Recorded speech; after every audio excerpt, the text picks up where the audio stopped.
Vamos ler então o capítulo 49, o penúltimo capítulo de Gênesis. Eu vou ler o capítulo e ao mesmo tempo alguns comentários um estudo que foi feito aí. Então, 49, versículo 1. Então Jacó chamou seus filhos e disse: Ajuntem-se a meu lado para que eu lhes diga o que lhes acontecerá nos dias que virão. Então, imagine essa cena.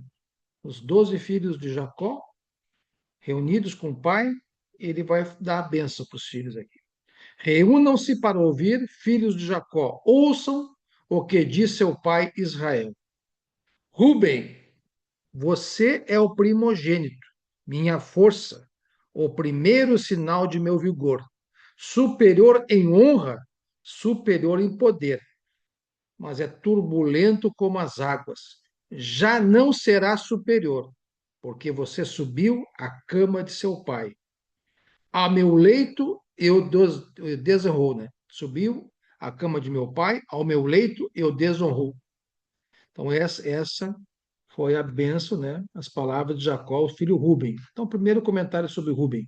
Sendo Ruben o primogênito, Jacó, né? Ele tinha o direito a uma porção dobrada da herança e autoridade sobre seus irmãos. Jacó, ao abençoá-lo, o descreve como águas turbulentas, que significa instável. Sua impulsividade e falta de autocontrole sexual, ao deitar-se com Bila, profanou o leito de seu pai, né? O Rubem era o filho de Lia e a Bila era escrava de Raquel.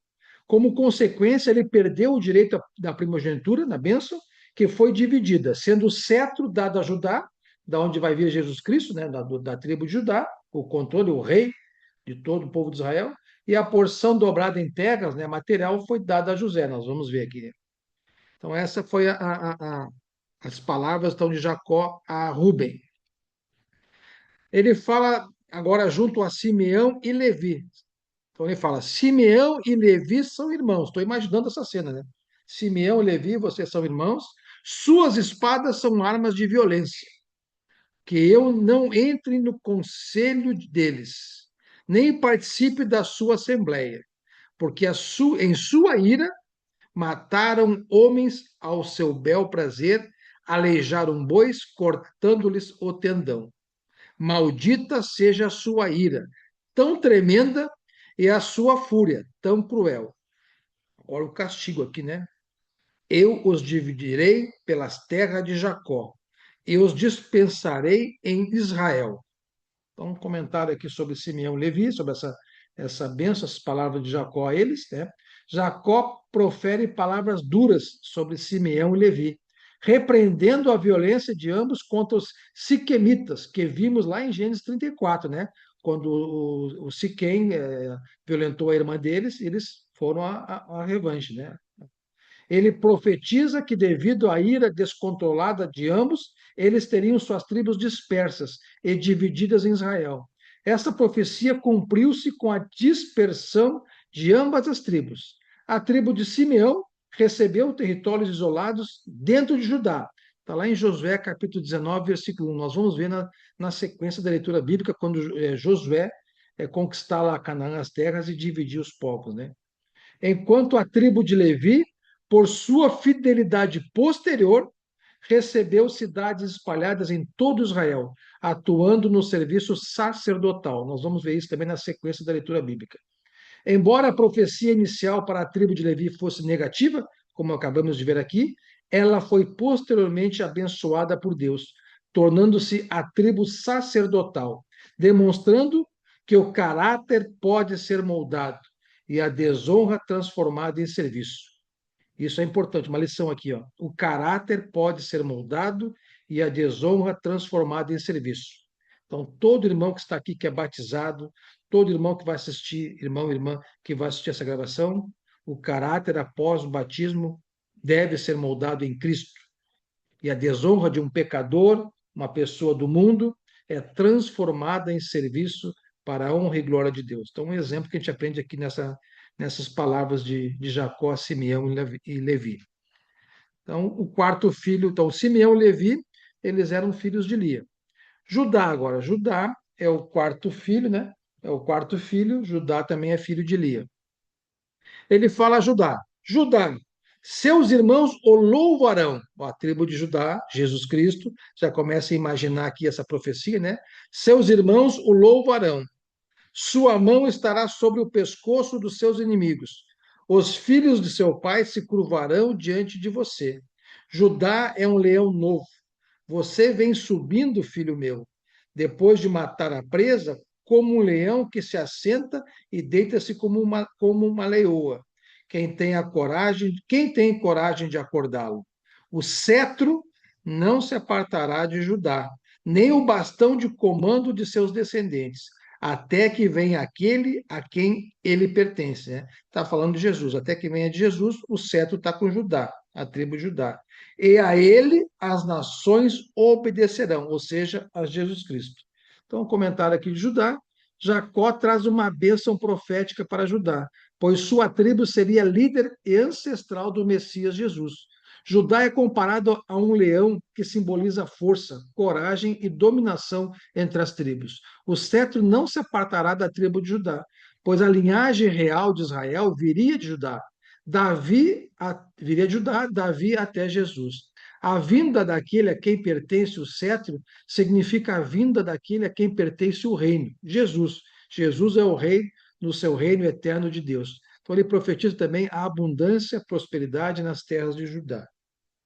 Então agora aqui, ele, na sequência, né, ele amarrará seu jumento, a abundância nas terras de Judá, né? Ele amarrará seu jumento a uma videira e o seu jumentinho ao ramo mais seleto.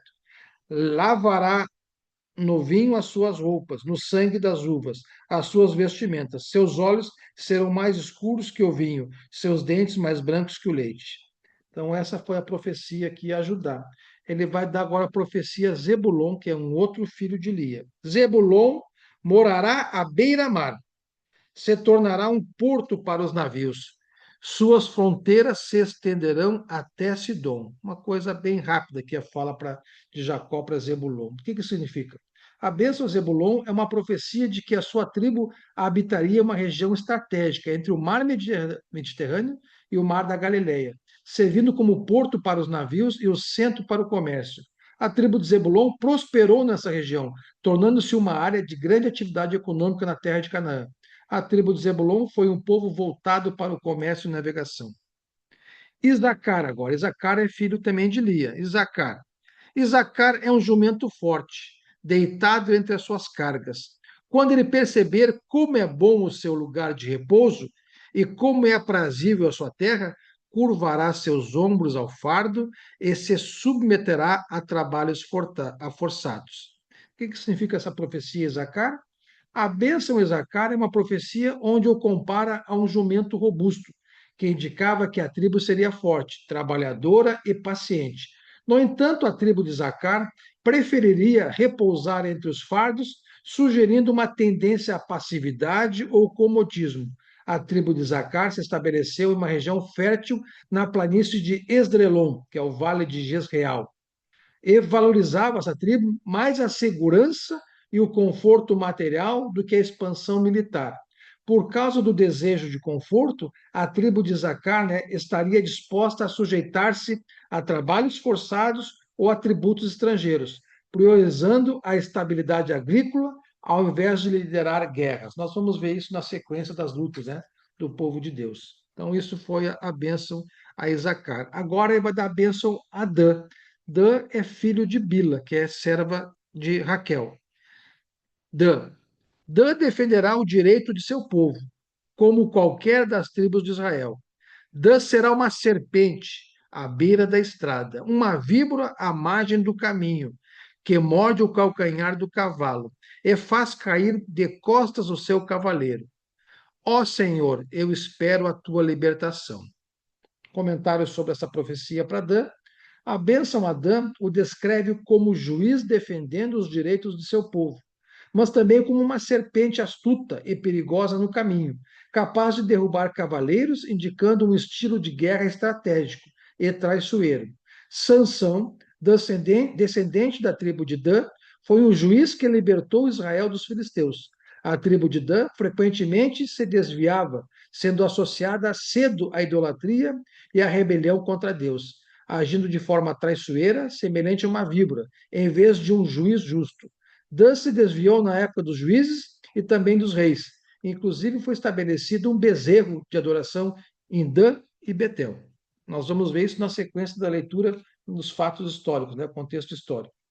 Agora, a bênção a Gade. Gade será atacado por um bando, mas é ele que o atacará e o perseguirá. Então, versículo 19 do 49. Então, um comentário sobre essa bênção a Gade. Gade era filho da escrava Zilpa, né, escrava de Lia. Bila, escrava de Raquel, Zilpa, escrava de Lia.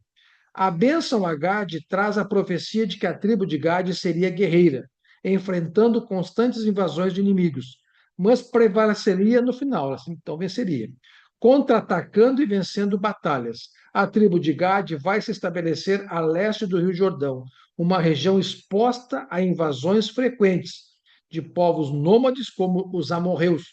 Os amorreus eram um povo de origem de Canaã, né? filho de Cã. E os moabitas. Os moabitas são um povo de origem de Moabe. O Moabe era o filho da filha mais velha com Ló. Os moabitas da filha mais velha e os amonitas da filha mais nova de Ló. Você se lembra? Nós já lemos disso, né? A filha mais velha deitou com o pai, teve um filho, aí gerou os moabitas, e a filha mais nova deitou com o pai, com Ló, e gerou um filho que foi descendência dos amonitas. Então, essa foi a bênção a Gade. Agora, Asser. A mesa de Asser, um outro filho, Asser é um filho de Zilpa, da escrava Zilpa, que é escrava da Lia. Então, a mesa de Asser será farta, uma mesa farta. Ele oferecerá manjares de rei. Então, vai produzir bastante coisas reais, né? A bênção de Jacó a Asser profetizam que ele terá prosperidade e fertilidade, indicando que a tribo de Asser herdaria terras férteis e produziria alimentos de alta qualidade, garantindo abundância econômica e abundância de recursos. A tribo de Asser ocupou uma região fértil na costa do Mediterrâneo, conhecida por seu comércio de azeite. Esse é o contexto histórico, né? Aqui nós estamos vendo aqui Asser. Agora vamos ver aqui a Naphtali, que é um filho da escrava Bila, que é uma escrava de Raquel, né? A escrava de Raquel. Então a Naphtali é um outro filho. Naphtali é uma gazela solta, que por isso faz festa. O que significa essa bênção? A bênção Naphtali indicaram agilidade, liberdade e a produção de descendentes eloquentes e poéticos. A tribo foi descrita como veloz na guerra, eu com o território fértil e gracioso. A tribo de Naphtali não seria agressiva na guerra como a de Dan, mas seria rápida e ágil. A tribo de Naphtali produziu líderes como Baraque, que lutou ao lado de Débora, em Juízes. Vamos ver isso.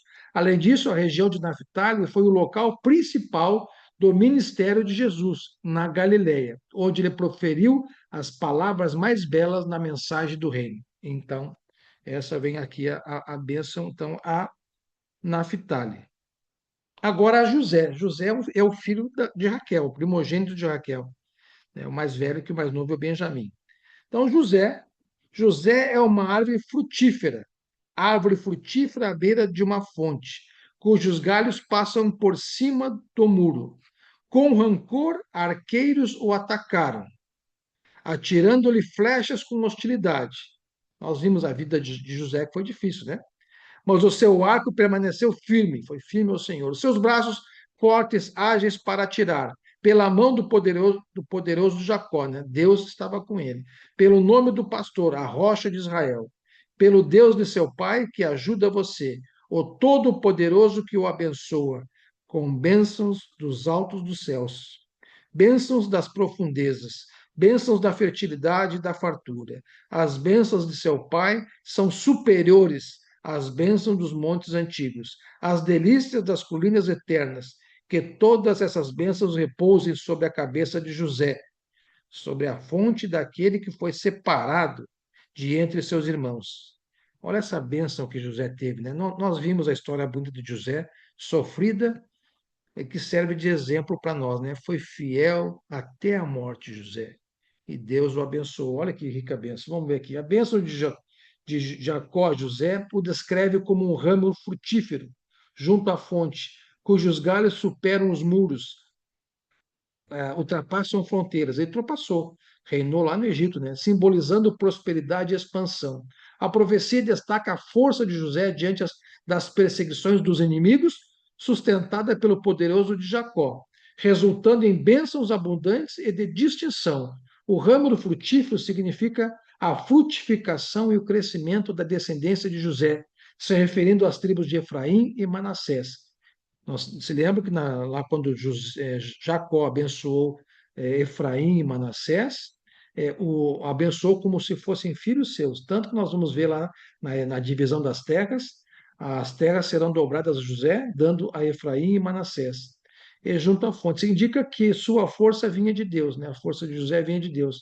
Enquanto os ramos sobre os muros significam que a sua influência ultrapassou os limites geográficos. Graças a Deus, e a perseverança de José, Deus interviu na vida de José e a bênção ao povo de Israel pela fome, graças a José e a Deus, né, com a perseverança de José ali que o abençoou.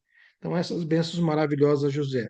E agora, o último filho, Benjamim. Benjamim é um lobo predador. Pela manhã devora a presa e à tarde divide o despojo. Então, Benjamim é o segundo filho de Raquel, que ela teve o parto e morreu no parto, né? A bênção de Jacó a Benjamim simboliza uma tribo guerreira, impulsiva, valente e estrategista. Nós vamos ver a história dessa tribo na sequência das leituras bíblicas, né? Capaz de feroz agressividade em combate, mas também de compartilhar conquistas, prevendo a natureza guerreira de descendentes como o rei Saul. O rei Saul é da tribo de Benjamim. A tribo de Benjamim era pequena, mas conhecida pela bravura militar. Saul e o apóstolo Paulo eram oriundos dessa tribo. Então, não só Benjamim, como também o apóstolo Paulo era dessa tribo. Então, o versículo 28, depois de ler as bênçãos a cada filho, são esses os que formaram as 12 tribos de Israel. E foi isso que seu pai lhes disse, ao abençoá-los, dando a cada um a bênção que lhe pertencia. A seguir, Jacó deu-lhes estas instruções. Estou para ser reunido aos meus antepassados. Sepulte-me junto aos meus pais, na caverna no campo de Efron. É o campo de Macpela, né? O Etita. Na caverna do campo de Macpela, perto de Manre, em Canaã. Campo que Abraão comprou de Efron, o Etita, como propriedade para a sepultura. A gente se lembra, está na mente fresca ainda, que Abraão comprou esse campo para enterrar Sara, né? Ali foram sepultados Abrão e Sara, sua mulher. Também foram sepultados Isaac, pai de Jacó, e Rebeca, mãe de Jacó, sua mulher, né? Mulher de Isaac. Ali também sepultei Lia. Então, Jacó também foi sepultada. A Lia, também filha de Jacó, também foi sepultada ali, né? A Lia não, Lia, a esposa de Jacó. Isso, Jacó foi sepultada ali.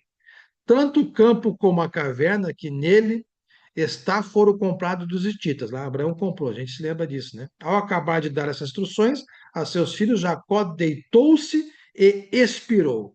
O último ar, né? E foi reunido a seus antepassados. Capítulo 50.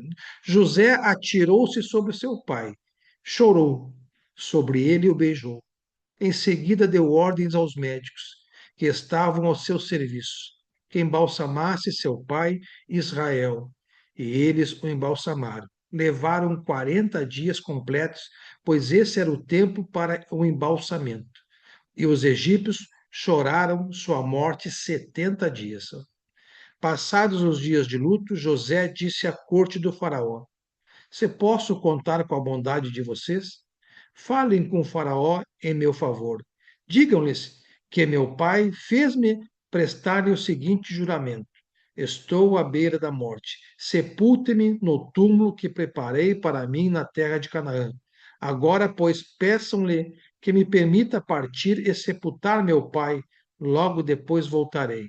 Respondeu o Faraó: Vá e faça o sepultamento de seu pai, como este o fez jurar. Então José partiu para sepultar seu pai. Com ele foram todos os conselheiros do Faraó, as autoridades da sua corte e todas as autoridades do Egito. Olha o prestígio de José aqui, né? E além deles, todos da família de José. os seus irmãos e todos os de casa da casa de seu pai. Somente as crianças, as ovelhas e os bois foram deixados lá em Gozen, né? Carruagens e cavaleiros também o acompanharam. A comitiva era imensa. Olha o prestígio de José. Chegando, graças a Deus, né? Chegando à eira de Atade, perto do Jordão, lamentaram-se em alta voz, com grande amargura, e ali José guardou 7 dias de pranto pela morte de seu pai, né? Velório de 7 dias aqui, né? Quando os cananeus que lá habitavam, né? Cananeus descendentes de Cã, lá habitavam, viram aquele pranto na eira de Atade. Disseram: os egípcios estão celebrando uma cerimônia de luto solene. Por essa razão, aquele lugar próximo ao Jordão foi chamado de Abel Mizraim. Assim fizeram os filhos de Jacó, os 12, né? O que este lhes havia ordenado. Levaram-no à terra de Canaã e o sepultaram na caverna do campo de Macpela, perto do Manre, que com o campo Abrão tinha comprado de Efron, o Etita, para que lhe servisse de propriedade para a sepultura.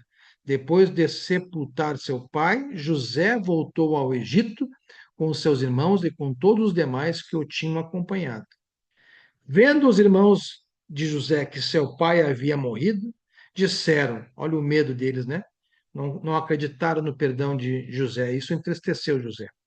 E José, e se José tiver rancor contra nós e resolver retribuir todo o mal que lhe causamos? Então mandaram um recado a José, dizendo: antes de morrer, teu pai nos ordenou que te disséssemos o seguinte: peço-lhe que perdoe os erros e pecados de seus irmãos, que o trataram com tanta maldade. Agora, pois, perdoa os pecados dos servos do Deus, do teu pai. Quando recebeu o recado, José chorou. Tristeza, né? Não enxergaram o perdão de José, não compreenderam toda a obra de Deus em José. Então, depois vieram seus irmãos, prostraram-se diante dele e disseram: aqui estamos, somos teus servos. Mais uma vez, José explica para eles, né? José, porém, lhes disse: não tenham medo. Estaria eu no lugar de Deus? Vocês planejaram mal contra mim, mas Deus o tornou em bem, para que hoje fosse preservada a vida de muitos, né? Por isso, não tenham medo. Eu sustentarei vocês e seus filhos. E assim os tranquilizou, e lhes falou amavelmente. José permaneceu no Egito com toda a família de seu pai. Viveu 110 anos, né? José era o penúltimo filho, depois, antes dele, o último filho era o Benjamim, né? E viu a terceira geração de seus filhos de Efraim, né? Além disso, recebeu como seus os filhos de Maquir, filho de Manassés. Manassés teve 3 filhos, né? O Gileade, o Jair e o Noba. Está lá em Números, capítulo 32, 39 a 42. Veremos isso futuramente na leitura. Antes de morrer, José disse a seus irmãos, aqui dá um contexto dos irmãos israelitas, né? Não só irmãos de sangue. Estou à beira da morte, né? Porque os irmãos deles eram mais velhos, né? Mas Deus certamente virá em auxílio de vocês e os tirará dessa terra. Isso Deus prometeu lá para Jacó, quando José pediu para levar Jacó para o Egito. Deus, não tenha medo, irei com você e trarei meu povo de volta, né? Então, aqui fala José.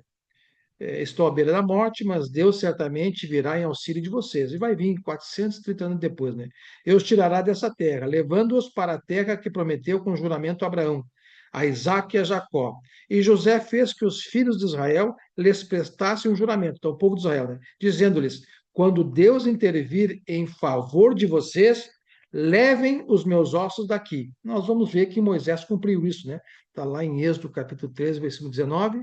Quando o povo de Israel sai do Egito, é levado os ossos de José para Canaã.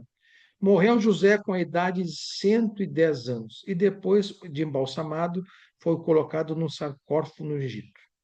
Irmãos, essa é a história de Deus na criação do mundo em Gênesis. Nós vimos aqui desde a criação do mundo, o pecado, nós vimos a perversidade aumentando, onde os filhos de Deus que buscavam a Deus, que invocavam a Deus, viram que as filhas mais belas dos homens eram mais belas, daquelas que não buscavam a Deus, a união de quem buscava e quem não buscava, né? Nós vimos isso no Novo Testamento, o jugo desigual, aumentou a perversidade, Deus ficou desgostoso, só encontrou Noé, homem de fé, salvou ele, a esposa, seus filhos e genros, Vimos depois Sem, Cã e Jafé se espalhando lá, os semitas, camitas, jafenitas, espalhando na terra. Nós vimos depois Deus escolhendo Abraão, formar um povo só dele, promessas para Abraão, depois dando sequência para Isaac, para Jacó. Vimos toda a história de José, a bênção do povo de Deus lá no Egito, e nós vamos entrar, se Deus permitir, quarta-feira que vem, tudo isso vai passar. O povo de Deus estava bem sendo tratado por causa de José. José vai morrer, seus irmãos vão morrer, toda aquela geração vai morrer e vai vir a escravidão para o povo de Israel. Então nós vamos ver Êxodo, que é o povo 400 anos lá de escravidão, Deus vendo isso e formando ali um salvador, né, Moisés. Então vamos parar a gravação por aqui e vamos